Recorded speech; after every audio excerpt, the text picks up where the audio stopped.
సచివాలయంలో మంత్రి Nimmala Ramanaidu sir Arthur cotton వర్ధంతి కార్యక్రమంలో నివాళులర్పించారు. ఆంగ్లేయుడైన ఆర్థర్ కాటన్ ధవళేశ్వరం ఆనకట్టతో పాటు ఉభయ గోదావరి జిల్లాల్లో కాలువల నిర్మాణాలకు, కృష్ణా ఆనకట్టకు కృషి చేసిన మహానుభావుడని కొనియాడారు. వైసీపీ గత 5 ఏళ్ల పాలనలో పోలవరం ప్రాజెక్టుతో పాటు ఇరిగేషన్ శాఖను కూడా విధ్వంసం చేసిందని ఆరోపించారు.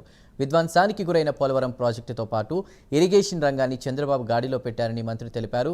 సర్ ఆర్థర్ కాటన్ స్ఫూర్తితో గోదావరి వరద జలాలు వృధాగా సముద్రంలోకి పోకుండా పోలవరం బనకచెర్ల లింక్ ప్రాజెక్టుకు చంద్రబాబు రూపకల్పన చేశారన్నారు. నదుల అనుసంధానం చేసి రాష్ట్రంలో కరువు లేకుండా చేయడమే సీఎం చంద్రబాబు లక్ష్యమని మంత్రి తెలిపారు. పోలవరం ప్రాజెక్టును పూర్తి చేసి అటు ఉత్తరాంధ్రకు ఇటు రాయలసీమకు సాగు, త్రాగునీరు అందించనున్నట్లు మంత్రి తెలిపారు. కూటమి ప్రభుత్వం అధికారంలోకి వచ్చాక రాష్ట్రంలో పంట కాలువలు, మురుగు డ్రైన్ల మెయింటెనెన్స్ పనులకు 700 కోట్ల రూపాయలను కేటాయించి సాగునీరు అందిస్తున్నట్లు మంత్రి నిమ్మల రామానాయుడు తెలిపారు.